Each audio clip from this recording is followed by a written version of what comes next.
또 이 모양이야? 내가 몇 번을 말했어? 강일호 회장은 사위 한태준의 고함 소리를 듣는 순간 멈춰 섰습니다. 그리고 이어진 딸의 비명소리. 제발. 그만해, 아파. 현관문을 열고 들어선 순간 1호가 목격한 건 바닥에 쓰러진 딸과 주먹을 휘두르려는 사위의 모습이었습니다. 2년 동안 완벽한 사위라고 믿었던 남자의 진짜 얼굴이었죠.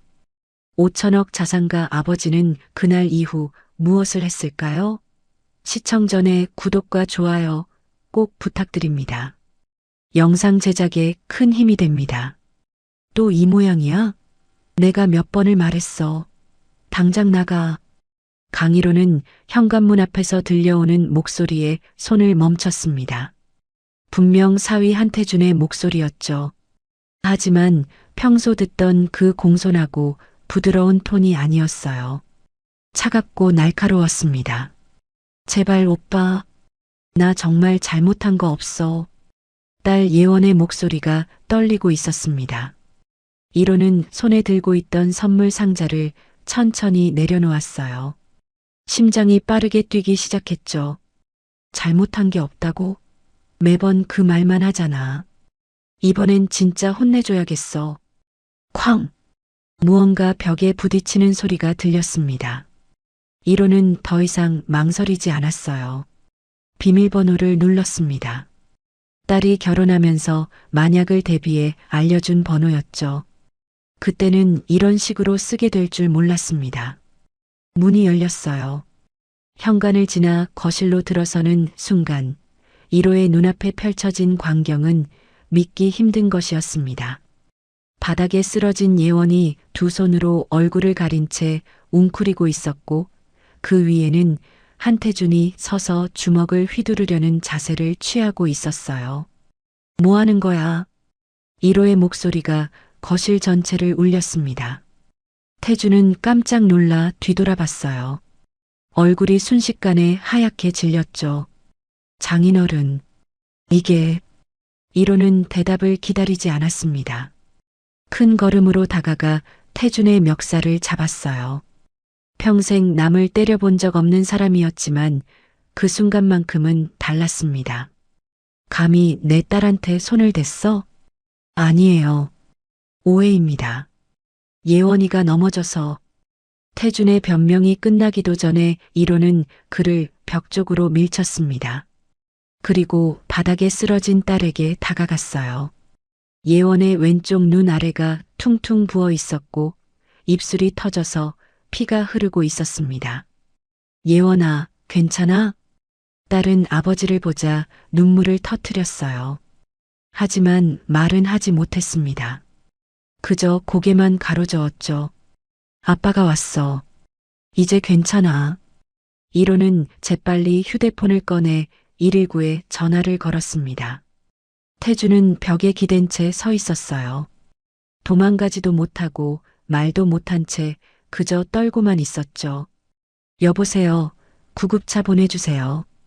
강남구 대치동. 통화하는 동안에도 1호의 눈은 딸에게서 떠나지 않았습니다. 예원의 팔에는 시퍼런 멍 자국이 여러 개 보였어요. 목에도 손자국 같은 게 남아 있었죠. 이게 오늘 처음이 아니라는 걸 직감적으로 알 수 있었습니다. 구급차는 10분 만에 도착했어요. 구급대원들이 예원을 들것에 옮기는 동안 1호는 태준을 노려봤습니다. 너 움직이지 마. 나 병원 다녀올 때까지 이 집에서 한 발짝도 나가지 말라고. 태준은 고개를 끄덕였습니다. 이미 모든 게 끝났다는 걸 아는 표정이었어요. 구급차 안에서 예원은 계속 아버지 손을 잡고 있었습니다. 힘없이 떨리는 손이었죠. 1호는 그 손을 꽉 쥐었어요. 예원아, 아빠한테 말해줄 수 있겠니? 언제부터였어? 예원은 눈을 감았습니다. 대답하고 싶지 않은 표정이었어요. 하지만 1호는 기다렸습니다. 재촉하지 않았죠. 아빠, 미안해. 왜 사과를 하니? 잘못한 건 내가 아니잖아. 나 때문에 아빠가 힘들어질까 봐. 딸의 목소리는 점점 작아졌습니다. 이로는 가슴이 무너지는 것 같았어요. 2년 동안 딸이 무슨 생각으로 살아왔을지 상상만 해도 견딜 수 없었습니다. 이제 아무 걱정하지 마. 아빠가 다 해결할게. 구급차가 병원 응급실에 도착했어요. 의료진이 재빨리 예원을 옮겼고 이로는 그 뒤를 따라갔습니다. 응급실 불빛이 차갑게 빛나고 있었죠. 보호자분이시죠? 잠시 밖에서 기다려주세요. 간호사의 말에 이로는 고개를 끄덕였어요. 하지만 발이 떨어지지 않았습니다. 유리문 너머로 딸이 침대에 누운 모습이 보였죠.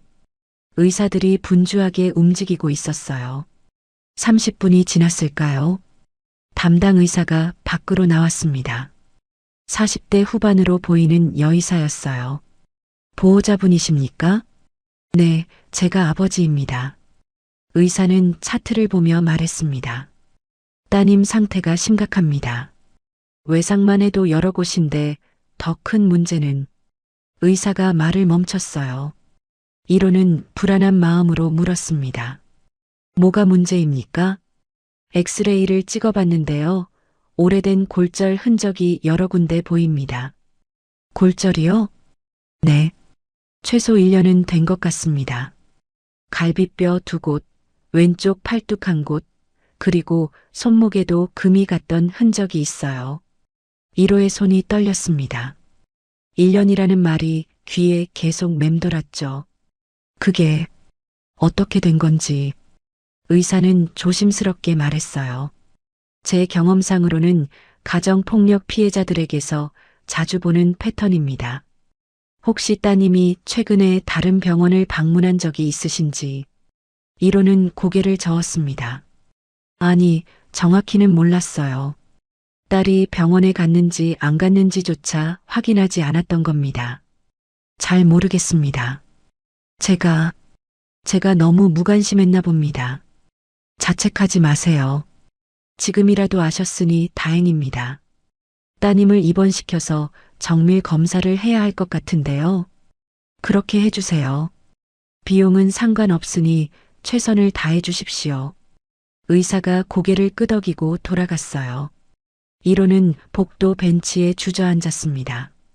두 손으로 얼굴을 감쌌죠. 2년 동안 대체 뭘 한 거지? 왜 몰랐을까? 신호가 있었을 텐데 왜 알아채지 못했을까? 후회가 밀려왔습니다. 하지만 지금은 후회할 시간이 아니었어요. 해야 할 일이 있었죠. 1호는 주머니에서 휴대폰을 꺼내 비서실장에게 전화를 걸었습니다. 예원이 입원한 지 2시간이 지났습니다. 1호는 병실 밖 복도를 오가며 계속 생각했어요. 언제부터였을까? 어떻게 이렇게까지 됐을까? 보호자분, 들어오셔도 됩니다. 간호사의 말에 1호는 병실로 들어갔습니다. 예원은 침대에 누워 천장을 바라보고 있었어요. 눈가가 빨갛게 부어 있었죠. 예원아. 딸이 고개를 돌렸습니다. 아버지를 보자 또 눈물이 흘렀어요. 아빠, 창피해. 뭐가 창피하니?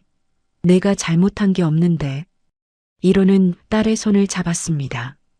너무 말라서 뼈만 만져졌어요. 언제 이렇게 살이 빠졌을까요? 의사 선생님이 그러시던데 오래된 상처들이 있다고 하더구나. 예원은 고개를 돌렸어요. 대답하고 싶지 않다는 표정이었죠. 예원아, 아빠한테 말해줘. 언제부터였니? 잠시 침묵이 흘렀습니다. 예원은 천천히 입을 열었어요. 결혼하고 6개월쯤 지났을 때부터였어요. 6개월? 그럼 1년 반 동안? 네. 1호는 숨이 막혔습니다. 1년 반이나 혼자 견뎠다는 말이 믿기지 않았어요. 왜 말하지 않았니? 아빠한테 왜? 말할 수 없었어요. 왜? 예원이 아버지를 봤습니다. 눈물이 그득했죠. 태준 오빠가 그랬어요. 만약 누구한테라도 말하면 아빠 회사 주식을 폭락시키겠다고. 자기 아버지 인맥이 얼마나 넓은지 아냐고. 언론에 온갖 루머를 퍼뜨려서 회사를 망하게 만들 수 있다고 했어요. 이로는 주먹을 꽉 쥐었습니다. 손톱이 손바닥을 파고들었지만 아프지 않았어요. 그래서 참았구나. 아빠가 평생 쌓아온 거잖아요. 나 때문에 무너질 수는 없었어요. 바보야. 회사가 중요한 게 아니라 내가 중요한 거야. 예원은 고개를 저었어요. 아빠한테 실망시키고 싶지 않았어요. 강일호 회장의 딸이 이런 꼴로 살고 있다는 게 알려지면 아빠 체면이 어떻게 돼요? 체면이 뭐가 중요하니? 내 딸이 맞고 사는데. 1호의 목소리가 커졌습니다. 복도에서 간호사가 문을 열고 들여다봤어요. 1호는 손을 들어 괜찮다는 신호를 보냈죠. 미안해, 아빠. 내가 잘못했어. 내가 왜 사과를 하니? 잘못한 건 그놈이지. 1호는 딸의 머리를 쓰다듬었습니다. 예원은 아버지 품에 얼굴을 묻었어요. 2년 만에 처음으로 안전하다고 느꼈습니다. 이제 다 말해줄 수 있겠니? 어떻게 시작됐는지. 예원은 천천히 고개를 끄덕였어요. 그리고 입을 열었습니다. 처음엔 작은 일이었어요. 제가 저녁을 조금 늦게 준비했는데 태준 오빠가 회사에서 안 좋은 일이 있었나 봐요. 갑자기 소리를 지르더니 식탁을 뒤엎었어요. 1호는 가만히 들었습니다. 끼어들지 않았어요. 그날 밤에 사과했어요. 무릎까지 꿇으면서 다시는 그러지 않겠다고. 저도 한 번의 실수라고 생각했죠. 하지만 예원의 목소리가 떨렸습니다. 한 달 후에 또 그랬어요. 제가 설거지하다가 그릇을 깼는데 그게 오빠가 아끼던 머그컵이었어요. 그때 처음으로 저를 밀쳤어요. 벽에 부딪혀서 팔목을 삐끗했죠. 첫 번째 골절이구나. 네. 병원에 갔는데 의사 선생님이 물어보시더라고요. 어떻게 다쳤냐고. 저는 넘어졌다고 거짓말했어요. 1호는 눈을 감았습니다. 그때 의사가 신고했더라면 이렇게까지 되지 않았을 텐데. 그 후로는요? 점점 심해졌어요. 작은 일에도 화를 내고 물건을 던지고 소리를 지르고 그러다가 결국 저를 때리기 시작했죠. 예원은 자신의 팔을 봤습니다. 멍 자국이 여러 개 있었어요. 갈비뼈가 부러진 건 작년 겨울이었어요. 제가 명절에 친정에 가고 싶다고 했다가 그날 밤에 말을 잇지 못했습니다. 1호는 딸을 꼭 안아줬어요. 이제 괜찮아. 아빠가 지켜줄게. 그때 병실 문이 열렸습니다. 담당 의사가 들어왔어요. 보호자분, 검사 결과가 나왔습니다. 의사는 차트를 펼쳤습니다. 예상했던 것보다 상태가 좋지 않습니다. 영양 상태가 심각하게 불량하고요. 만성 스트레스로 인한 탈모 증상도 보입니다. 그리고 의사가 잠시 망설였어요. 뭡니까? 정신과 상담이 필요할 것 같습니다. 따님이 지금 외상 후 스트레스 장애 증상을 보이고 있어요. 1호는 고개를 끄덕였습니다. 필요한 치료 다 해주세요. 제가 다 알아서 할 테니까 선생님은 제 딸만 잘 돌봐주시면 됩니다. 알겠습니다. 그리고 한 가지 더. 의사가 1호를 조용히 밖으로 불렀어요. 복도에 나와서 낮은 목소리로 말했습니다. 경찰에 신고하셔야 할 것 같습니다. 이 정도면 명백한 가정 폭력 사건이에요. 그러겠습니다. 그리고 혹시 따님이 다른 병원도 다녔을 가능성이 있습니다. 확인해 보시는 게 좋을 것 같아요. 어떻게 확인하죠? 건강보험공단에 조회 요청하시면 됩니다. 최근 2년간 진료 기록을 다 받아보실 수 있어요. 1호는 바로 비서실장에게 전화를 걸었습니다. 건강보험공단에 연락해서 예원이 최근 2년간 병원 기록 다 받아와. 알겠습니다, 회장님.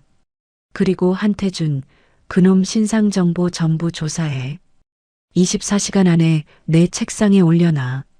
무슨 일이십니까? 내 사위가 내 딸을 때렸어. 1년 반 동안 전화 너머로 비서실장이 숨을 들이마시는 소리가 들렸습니다. 즉시 진행하겠습니다. 1호는 전화를 끊고 병실로 돌아갔어요. 예원은 잠들어 있었습니다. 평화로운 얼굴이었죠. 1호는 딸의 손을 잡고 앉았어요. 미안하다, 예원아. 아빠가 너무 늦게 알았구나. 하지만 이제는 아빠가 싸울게.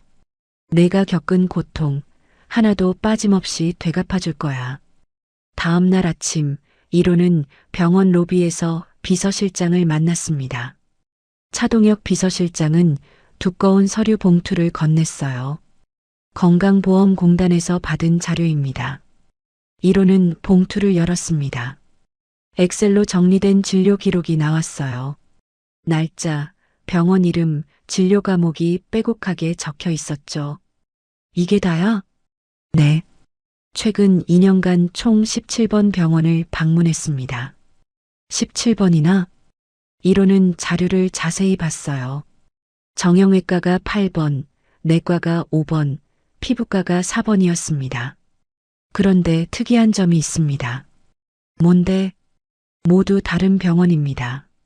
같은 병원을 2번 간 적이 없어요. 1호는 고개를 끄덕였습니다. 의사 말이 맞았어요. 학대 가해자들이 흔히 쓰는 수법이었죠. 한태준 그놈 조사는 어떻게 됐어? 차동혁이 또 다른 서류를 꺼냈습니다. 여기 있습니다. 한태준, 35세. 대한테크 구매팀 부장입니다.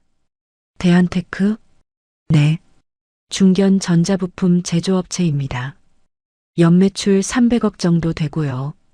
1호는 서류를 넘겼어요. 한태준의 학력, 경력이 나와 있었습니다. 서울대 경영학과 나왔네. 성적도 좋고 겉으로는 완벽해 보입니다. 하지만 차동혁이 다음 페이지를 펼쳤어요. 대학 시절 여자친구가 3명 있었는데 그중 2명이 헤어진 후 정신과 치료를 받았습니다. 이유는 정확히는 확인되지 않았습니다. 하지만 주변 증언으로는 데이트 폭력이 의심됩니다. 1호의 눈빛이 차갑게 변했어요. 계속해. 그리고 현재 불륜 관계를 유지하고 있습니다. 뭐? 차동혁이 사진 몇 장을 꺼냈습니다. 한태준이 젊은 여성과 호텔에 들어가는 모습이었어요. 같은 회사 마케팅팀 대리 김유라 씨입니다. 1년 전부터 관계를 유지하고 있는 것으로 확인됩니다. 1호는 사진을 구겨버렸습니다. 손이 떨렸어요. 이 계좌식이 더 있습니다. 차동혁이 재무 자료를 펼쳤어요. 한태준 씨 명의로 된 오피스텔이 있습니다. 강남역 근처인데 매달 관리비 포함 150만 원씩 나가고 있어요. 그곳에서 만나는군. 네. 그리고 김유라 씨 통장에 매달 200만 원씩 입금되고 있습니다. 1호는 서류를 탁자에 내려놓았어요. 너무 화가 나서 손이 떨렸죠. 대한테크는 어떤 회사야? 차동혁이 노트북을 열었습니다. 중견기업입니다. 주요 거래처가 화면을 보여줬어요. 1호는 눈을 크게 떴습니다. 우리 계열사잖아. 네. 대한테크의 주요 납품처 80%가 회장님 계열사입니다. 일성전자, 일성디스플레이, 일성반도체. 그럼 우리가 손 떼면 바로 무너집니다. 대한테크는 우리 없이는 못 버팁니다. 1호는 차가운 미소를 지었어요. 좋아. 카드는 우리가 쥐고 있는 셈이로군. 그리고 한 가지 더 있습니다. 차동혁이 조심스럽게 말했습니다. 대한테크 대표가 한석환 씨인데 한태준의 아버지입니다. 그건 알아. 한석환 대표가 최근 자금 압박을 받고 있습니다. 은행 대출이 500억인데 올해 말만기가 도래합니다. 갚을 능력은 어렵습니다. 현금 흐름이 좋지 않아요. 1호는 고개를 끄덕였습니다. 모든 퍼즐이 맞춰지고 있었어요. 주거래 은행이 어디야? 한국산업은행입니다. 산업은행 이사장 김태영 씨, 내 대학 선배지? 네, 맞습니다. 오늘 저녁에 만나자고 해. 알겠습니다. 1호는 창밖을 바라봤습니다. 서울 시내가 한눈에 보였어요. 한태준, 내가 내 딸한테 한 짓을 똑같이 되돌려줄 거야. 아니, 그보다 더 크게. 그때 휴대폰이 울렸습니다. 병원에서 온 전화였어요. 예원이가 깼습니다. 보호자분 오시겠습니까? 지금 갑니다. 1호는 서류를 챙겨 병실로 향했습니다. 예원은 침대에 앉아 창밖을 보고 있었어요. 예원아, 잘 잤니? 네, 아빠. 아침은 먹었어? 아직이요. 입맛이 없어서. 1호는 딸 옆에 앉았습니다. 예원아, 아빠가 물어볼 게 있어. 뭐예요? 시댁 식구들은 알고 있었니? 태준이가 너한테 손을 댄다는 걸. 예원은 고개를 끄덕였어요. 시어머니는 알았어요. 뭐라고 하던데? 딸의 눈에 눈물이 맺혔습니다. 내가 잘못해서 그런 거라고 했어요. 남편 기분 잘 맞춰주면 맞을 일이 없다고. 그리고 시댁 명예를 생각해서 절대 밖에 말하지 말라고 했어요. 1호는 주먹을 꽉 쥐었습니다. 그래서 더 참았구나. 네. 저 혼자만의 문제가 아니라고 생각했어요. 만약 제가 이혼하면 아빠한테도 피해가 갈 것 같았고 시댁에서도 가만 안 둘 것 같았어요. 1호는 딸의 손을 잡았어요. 예원아, 이제 아무 걱정하지 마. 아빠가 다 해결할 테니까. 어떻게요? 1호는 미소를 지었습니다. 하지만 그 미소는 차가웠어요. 한태준, 그놈이 내한테 한 것을 똑같이 되돌려줄 거야. 회사도 명예도 모든 걸 빼앗을 거야. 예원은 아버지를 봤습니다. 걱정스러운 표정이었죠. 아빠 괜찮을까요? 태준 오빠 아버지가 꽤 힘이 있다고 들었는데. 1호는 고개를 저었어요. 그깟 중견기업 하나 걱정할 것 없어. 아빠가 누군지 보여줄 거야. 1호는 병원을 나와 회사로 향했습니다. 차 안에서 비서실장에게 전화를 걸었어요. 비상회의 소집해. 법무팀, 재무팀, 전략기획팀 전부. 언제까지입니까? 지금 당장. 1시간 안에 회의실로 모이라고 해. 알겠습니다. 차는 빠르게 달렸습니다. 1호는 창밖을 보며 생각했어요. 어떻게 하면 가장 효과적으로 한태준을 무너뜨릴 수 있을까? 회사에 도착하자 이미 임원들이 회의실에 모여 있었습니다. 긴장한 표정들이었어요. 갑자기 무슨 일이십니까? 법무팀장 이상철이 물었습니다. 1호는 자리에 앉으며 말했어요. 개인적인 일이야. 하지만 회사 차원에서 도와줘야 할 것 같아서 불렀어. 무슨 일인지 말씀해 주시면. 1호는 잠시 망설였습니다. 하지만 숨길 필요가 없다고 판단했어요. 내 사위가 내 딸을 때렸어. 1년 반 동안. 회의실이 조용해졌습니다. 누구도 말하지 않았어요. 그 사위 이름이 한태준이야. 대한테크 구매팀 부장이고 재무팀장 박민호가 고개를 끄덕였습니다. 아, 대한테크요. 우리 주요 협력업체죠. 맞아. 그래서 오늘부터 대한테크에 대한 전면 조사를 시작할 거야. 어떤 조사입니까? 1호는 서류를 펼쳤어요. 재무 상태, 거래 내역, 법적 문제, 모든 걸 다 조사해. 흠집 하나라도 있으면 전부 찾아내. 이상철이 조심스럽게 물었습니다. 회장님, 혹시 소송을 준비하시는 겁니까? 소송은 기본이지. 형사 고소도 할 거고 민사 소송도 할 거야. 그리고 1호는 잠시 멈췄어요. 대한테크와의 거래도 전면 재검토할 거야. 박민호가 놀란 표정을 지었습니다. 전면 재검토요? 그럼 계약 해지까지 고려하시는 겁니까? 당연하지. 내 딸을 때린 놈이 있는 회사랑 거래할 수 없어. 하지만 회장님, 그러면 우리 부품 조달에도 차질이. 1호는 손을 들어 말을 끊었어요. 대체 업체 찾으면 돼. 대한테크만 있는 게 아니잖아. 회의실이 다시 조용해졌습니다. 1호의 결심이 확고하다는 걸 모두가 알았죠. 차동혁 비서실장이 자료를 꺼냈습니다. 회장님, 이미 1차 조사를 마쳤습니다. 빨랐네. 긴급이라고 하셔서 밤새 진행했습니다. 차동혁이 자료를 나눠줬어요. 임원들이 하나씩 받아봤습니다. 대한테크의 재무 상태부터 말씀드리겠습니다. 화면에 재무제표가 떴어요. 겉으로는 괜찮아 보입니다. 하지만 실상은 다릅니다. 부채 비율이 200%가 넘고요. 유동성이 심각하게 부족합니다. 구체적으로 얼마나? 현금성 자산이 50억밖에 없습니다.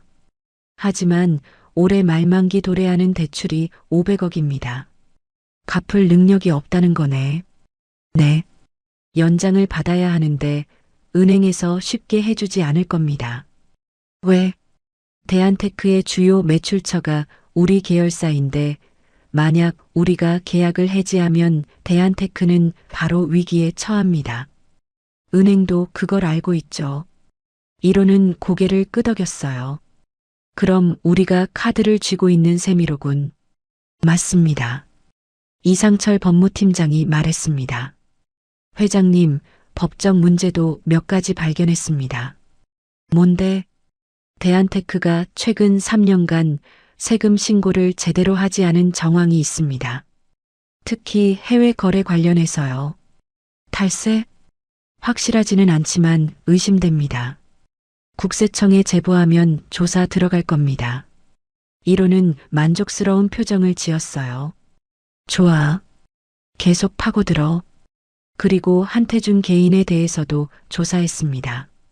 차동혁이 다른 자료를 꺼냈어요.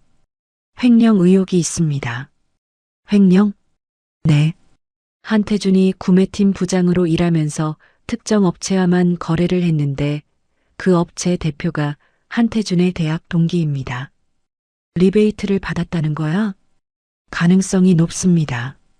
자세히 조사해 보겠습니다. 1호는 서류를 덮었어요. 24시간 안에 모든 증거를 확보해. 법적으로 문제 없을 정도로 확실하게. 알겠습니다. 그리고 대한테크와의 계약 해지 수순도 밟아. 법적 하자 없도록 준비해. 박민호가 물었습니다. 언제부터 시행하시겠습니까? 다음 주부터. 임원들이 놀랐어요. 너무 빠른 결정이었죠. 회장님, 그렇게 급하게 하시면 우리도 손해가. 1호는 박민호를 쳐다봤습니다. 차가운 눈빛이었어요. 손해가 얼마나 되는데? 대략 50억 정도 예상됩니다. 50억? 그까짓 거 신경 쓸 것 없어. 내 딸이 겪은 고통에 비하면 아무것도 아니야. 회의실이 조용해졌습니다. 누구도 반박하지 못했어요. 더 할 말 없으면 각자 업무 시작해. 24시간 안에 결과 보고해. 알겠습니다. 임원들이 하나씩 자리에서 일어났습니다. 1호는 혼자 남아 창밖을 바라봤어요. 한태준, 각오해라. 지옥이 뭔지 보여줄 테니까. 다음 날 저녁 1호는 경호원 3명을 대동하고 한태준의 집으로 향했습니다. 차 안에서 차동혁이 보고했어요. 한태준은 지금 집에 있습니다. 혼자인 것으로 확인됩니다. 좋아. 차가 아파트 앞에 멈췄습니다. 1호는 차에서 내려 건물로 들어갔어요. 엘리베이터를 타고 15층으로 올라갔죠. 초인종을 눌렀습니다. 잠시 후 한태준이 문을 열었어요. 1호를 보자 얼굴이 하얗게 질렸죠. 장인어른. 1호는 대답하지 않고 안으로 들어갔습니다. 경호원들이 뒤따라 들어왔어요. 한태준은 뒤로 물러섰습니다. 무슨 일로? 1호는 거실을 둘러봤어요. 깔끔하게 정리된 공간이었습니다. 하지만 벽 한쪽에 이상한 자국이 보였죠.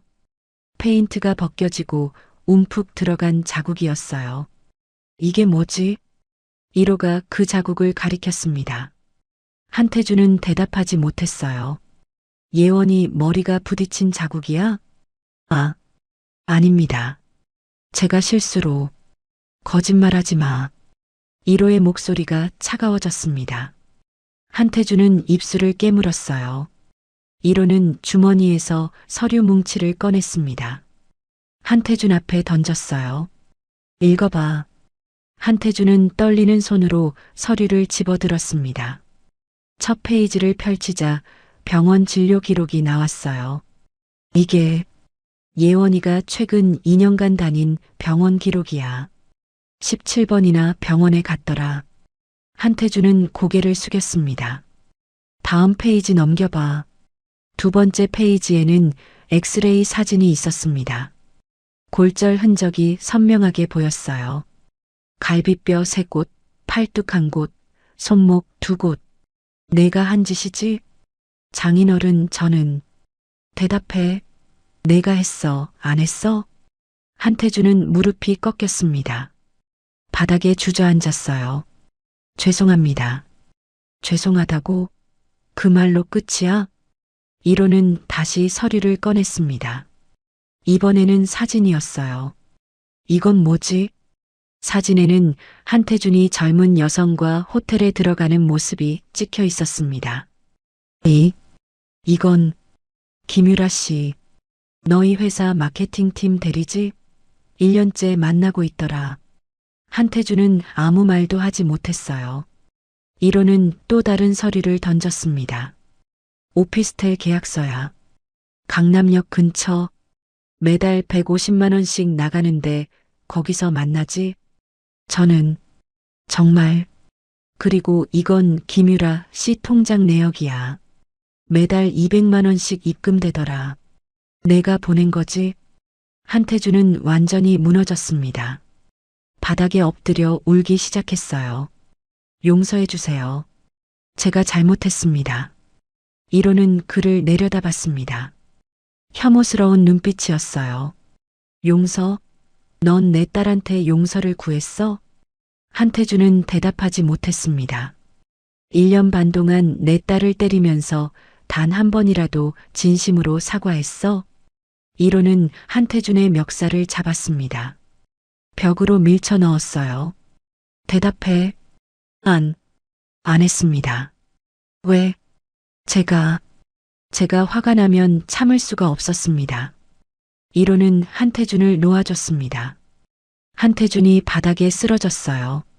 너 같은 쓰레기가 어떻게 내 딸과 결혼할 생각을 했어? 한태준은 울면서 대답했습니다. 죄송합니다. 정말 죄송합니다. 1호는 주머니에서 마지막 서류를 꺼냈어요. 이건 횡령 증거야. 내가 구매팀 부장으로 일하면서 특정 업체한테만 일감을 줬지? 그 대가로 리베이트 받고. 한태준의 얼굴이 더 하얗게 질렸습니다. 어떻게? 다 알아냈어. 내가 한 짓 하나하나 전부. 1호는 한태준 앞에 쪼그려 앉았어요. 눈을 마주쳤죠. 지금부터 내 말 잘 들어. 한태준은 고개를 끄덕였습니다. 첫째, 예원이랑 이혼해. 위자료는 한 푼도 받지 마. 네, 그렇게 하겠습니다. 둘째, 다시는 내 딸 앞에 나타나지 마. 100m 안에도 오지 마. 알겠습니다. 셋째, 횡령건은 검찰에 고발할 거야. 각오해. 한태준이 얼굴을 들었습니다.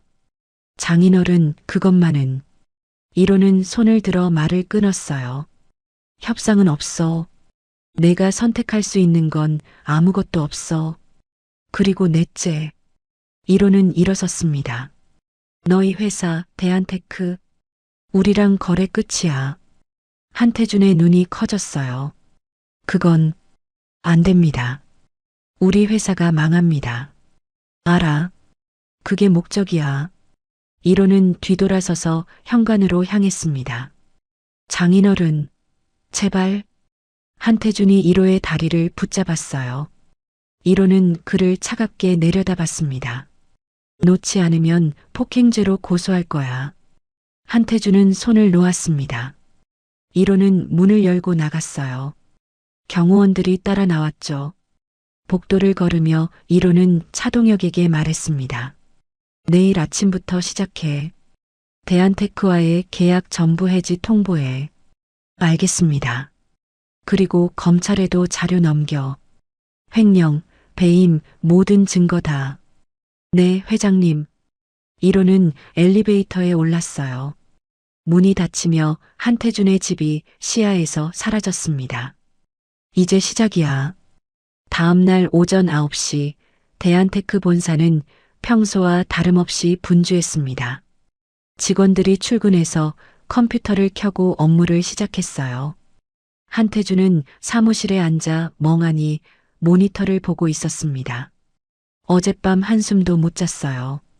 장인의 말이 계속 머릿속을 맴돌았죠. 그때 구매팀 직원 하나가 급하게 들어왔습니다. 부장님, 큰일 났습니다. 왜 그래? 일성전자에서 계약 해지 통보가 왔습니다. 한태준은 자리에서 벌떡 일어났어요. 뭐라고? 방금 이메일 왔는데 다음 달부터 거래 중단한답니다. 이유는? 특별한 이유는 안 적혀 있고요. 그냥 회사 방침이라고만. 한태준은 자신의 이메일을 확인했습니다. 정말로 일성전자에서 계약 해지 통보가 와 있었어요. 이럴 수가. 그때 전화가 울렸습니다. 영업팀장이었어요. 부장님, 일성 디스플레이에서도 계약 해지 통보 왔습니다. 뭐? 그리고 일성 반도체도요. 한태준은 휴대폰을 떨어뜨렸습니다. 손이 떨려서 잡을 수가 없었어요. 30분 만에 주요 거래처 5곳에서 계약 해지 통보가 왔습니다. 모두 강의로 계열사였어요. 한태준은 책상에 주저앉았습니다. 이게 장인어른 짓이구나. 오전 10시 대한테크 한석환 대표실로 긴급 보고가 들어왔습니다. 대표님, 강의로 계열사들이 전부 계약 해지를 통보했습니다. 한석환은 서류를 집어들었어요. 5개 회사 이름이 적혀 있었죠. 이게 무슨 일이야? 갑자기 왜? 모르겠습니다. 특별한 이유도 안 적혀 있고. 한석환은 즉시 강희로에게 전화를 걸었습니다. 하지만 받지 않았어요. 비서실장에게 걸었죠. 차 비서실장, 나 대한테크 한석환인데 윤 회장님 좀 바꿔주시오. 죄송합니다. 회장님께서 통화 불가하십니다. 급한 일인데 우리 회사랑 계약 해지가 무슨 일이요? 저도 잘 모르겠습니다. 회사 방침이라고만 들었습니다. 방침? 20년 넘게 거래하던 회사를 갑자기 자르는 게 말이 돼요? 죄송합니다. 전화가 끊겼습니다. 한석환은 휴대폰을 책상에 내려쳤어요. 대체 무슨 일이야? 그때 아들 한태준이 대표실로 들어왔습니다. 얼굴이 창백했어요. 아버지. 한석환은 아들을 쳐다봤습니다. 너 혹시 뭔가 아는 거 있어? 한태준은 입술을 깨물었습니다. 말해야 할까 말까 고민했어요. 하지만 숨길 수 없다는 걸 알았죠. 장인어른이 저한테 경고하셨습니다. 경고? 무슨 경고? 회사를 망하게 하겠다고. 한석환의 얼굴이 굳었어요. 왜? 내가 뭘 잘못했는데? 한태준은 고개를 숙였습니다. 대답하지 못했어요. 말해. 대체 무슨 짓을 한 거야? 저. 한태준의 목소리가 떨렸습니다. 예원이를 때렸습니다. 한석환은 순간 말문이 막혔어요. 그리고 아들에게 다가가 뺨을 올려쳤습니다. 짝! 이 미친놈아. 장인 딸을 때려. 내가 정신이 있는 거야. 죄송합니다. 죄송하다고? 그래서 우리 회사가 망하게 생겼잖아. 한석환은 책상에 앉아 머리를 감쌌습니다. 연매출 300억 중에 240억이 강의로 계열사에서 나오는데 그걸 다 잃으면 우리 어떻게 되는지 알아? 한태준은 대답하지 못했습니다. 그리고 은행 대출 500억은 어떻게 갚을 건데? 올해 말이 만기라고. 그때 비서가 황급히 들어왔어요. 대표님, 한국산업은행에서 연락 왔습니다. 뭐래? 대출 연장이 어렵다고 합니다. 한석환은 비서를 쳐다봤어요. 어렵다니? 무슨 소리야? 강일호 계열사와의 거래가 중단됐으니 회사 신용도가 떨어졌다고요. 그래서 대출 연장이 불가능하답니다. 그럼 500억을 어떻게 갚으란 말이야? 그건 저희도 모르겠습니다. 한석환은 의자에 털썩 주저앉았습니다. 모든 게 무너지고 있었어요. 오후 2시 협력업체들도 움직이기 시작했습니다. 대한테크의 주요 고객사가 강일호 계열사인데 그 거래가 끊기면 대한테크는 납품할 곳이 없어지는 거죠. 첫 번째 협력업체에서 전화가 왔어요. 대표님, 저희도 이제 대한테크랑 거래하기 어려울 것 같습니다. 왜요? 우리가 뭘 잘못했소? 잘못은 없는데요. 대한테크 신용도가 떨어져서요. 대금 결제도 제때 안 될 것 같고 아직 한 달이나 남았는데 벌써 그런 소리를 하시오? 죄송합니다. 저희도 먹고 살아야 해서요. 전화가 끊겼습니다. 10분 후 두 번째 협력업체에서도 같은 내용의 전화가 왔어요. 그리고 세 번째, 네 번째. 하루 만에 협력업체 8곳이 이탈했습니다. 저녁 6시 한석환은 회사를 나와 강일호 회사로 향했습니다. 직접 만나서 사정해야겠다고 생각했어요. 일성그룹 본사에 도착했지만 로비에서 막혔습니다. 죄송합니다. 약속 없으시면 올라가실 수 없습니다. 나 대한테크 대표 한석환이요. 강 회장님 좀 만나게 해주시오. 회장님께서 면회 거부하셨습니다. 제발 5분만이라도 안 됩니다. 한석환은 로비에서 2시간을 기다렸습니다. 하지만 강일호는 끝내 내려오지 않았어요. 밤 9시 한석환은 집으로 돌아왔습니다. 아내가 걱정스러운 얼굴로 맞이했어요. 여보, 무슨 일이에요? 회사가 어떻게 됐다는데? 한석환은 대답하지 않고 거실 소파에 주저앉았습니다. 태준이가 무슨 짓을 한 거예요? 한석환은 아내를 쳐다봤어요. 예원이를 때렸대.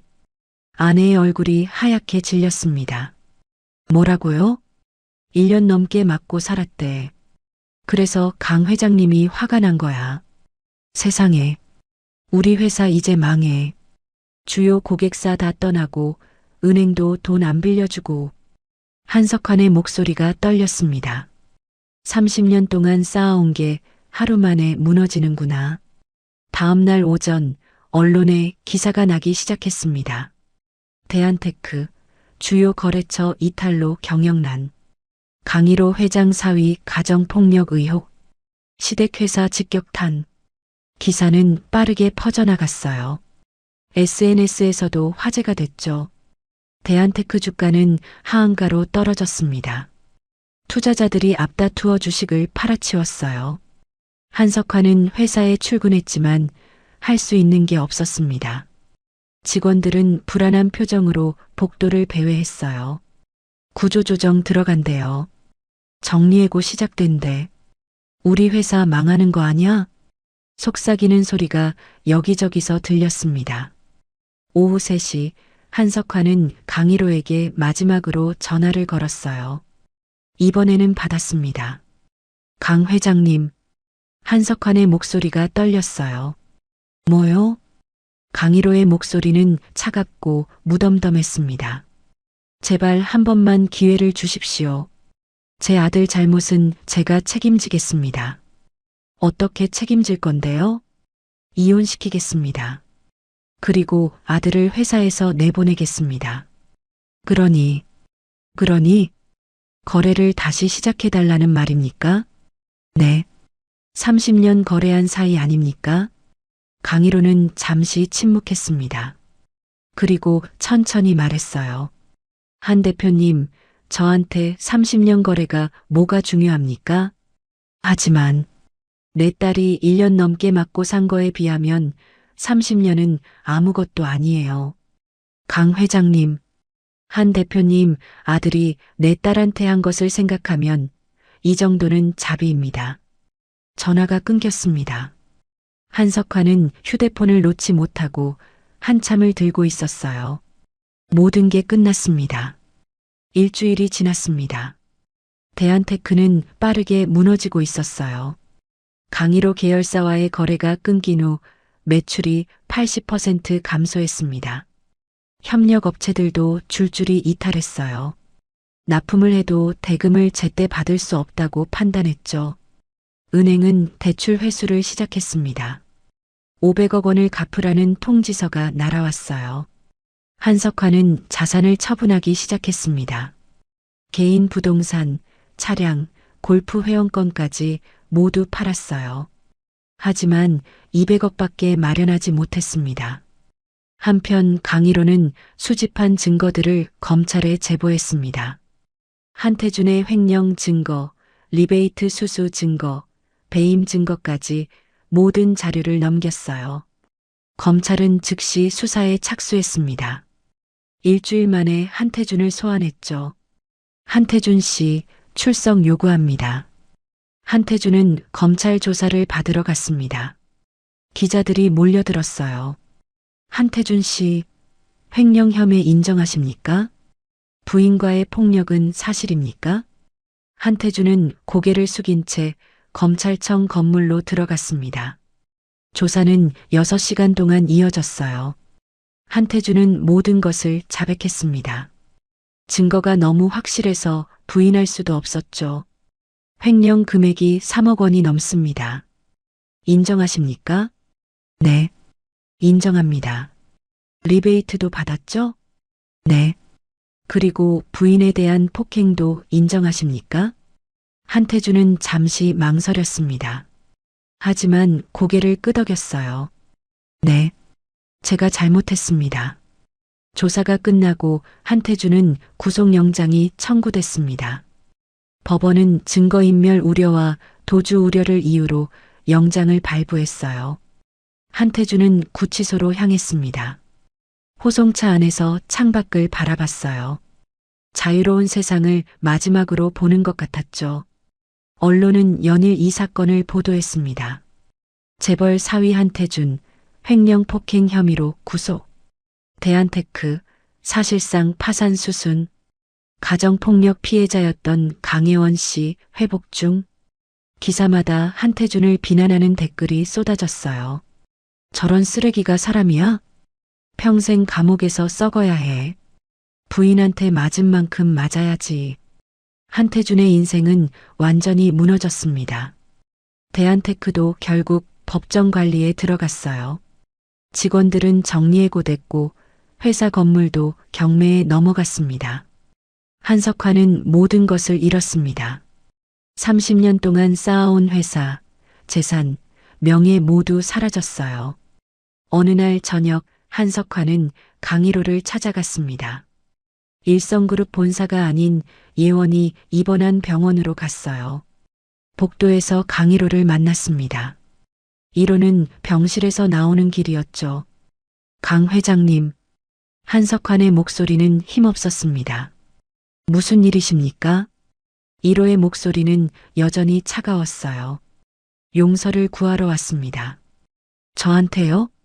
아니요. 따님한테요. 한석환은 고개를 깊이 숙였습니다. 제 아들이 저지른 일 부모로서 책임을 통감합니다. 따님께 직접 사과하고 싶습니다. 1호는 잠시 생각했어요. 그리고 고개를 저었습니다. 안 됩니다. 제발. 제 딸은 이제 겨우 마음의 평화를 찾아가고 있습니다. 한 대표님을 만나면 다시 그때 기억이 떠오를 거예요. 한석환은 무릎을 꿇었습니다. 복도 바닥에 무릎을 꿇고 고개를 숙였어요. 제발 한 번만. 1호는 한석환을 내려다봤습니다. 한 대표님, 일어나십시오. 하지만 용서는 제가 할 수 있는 게 아닙니다. 제 딸이 할 일이에요. 그리고 제 딸은 아직 준비가 안 됐습니다. 한석환은 천천히 일어섰어요. 눈물이 흘러내렸습니다. 제 인생이 무너지는 건 감수하겠습니다. 하지만 제 아들이라도 용서받을 수 있을까요? 1호는 고개를 저었어요.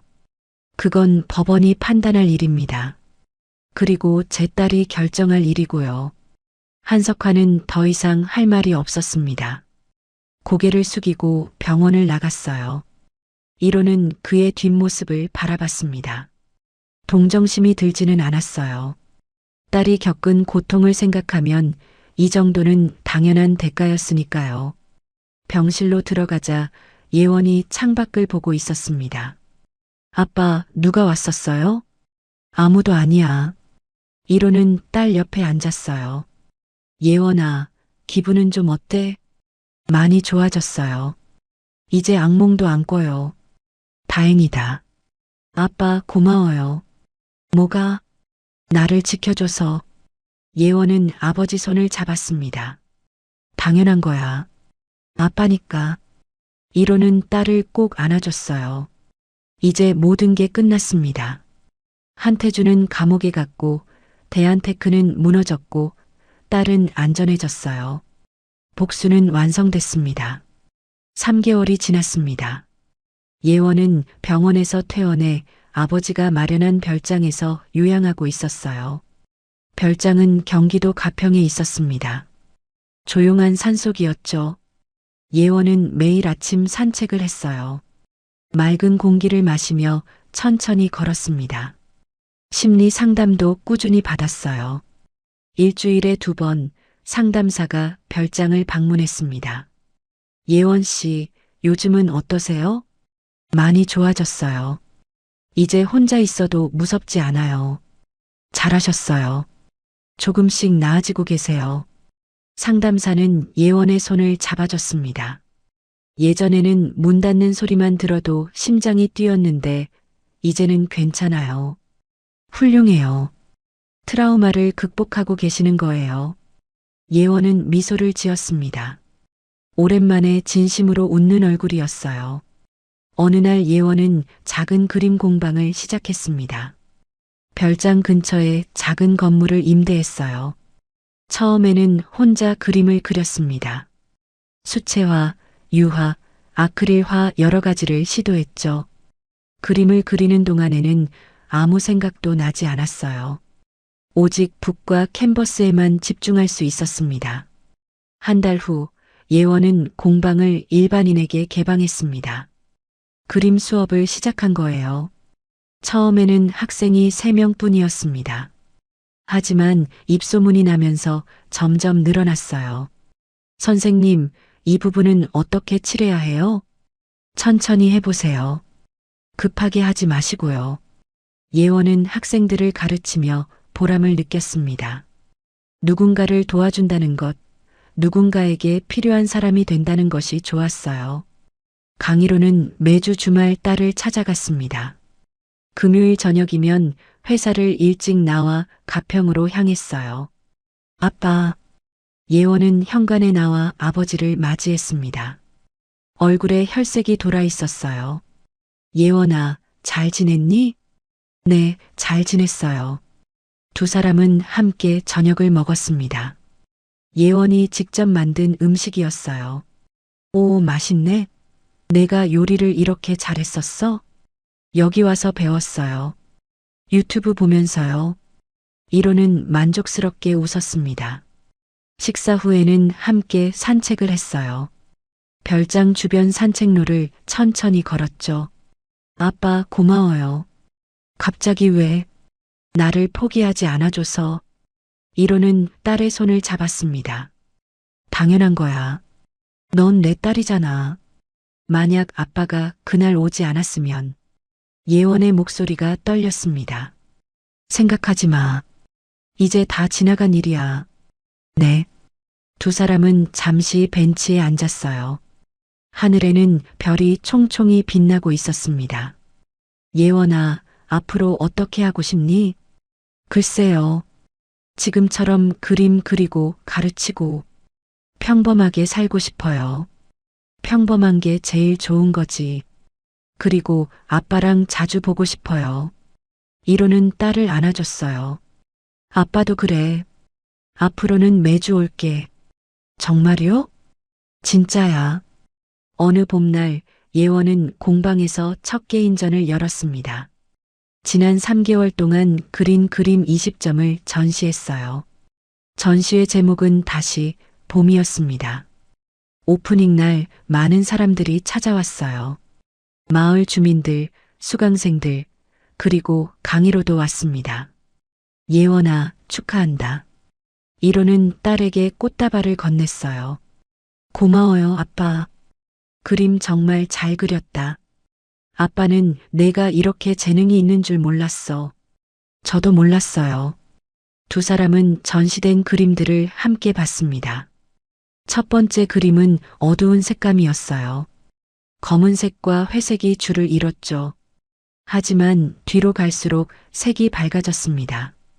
파란색, 초록색, 노란색이 나타났어요.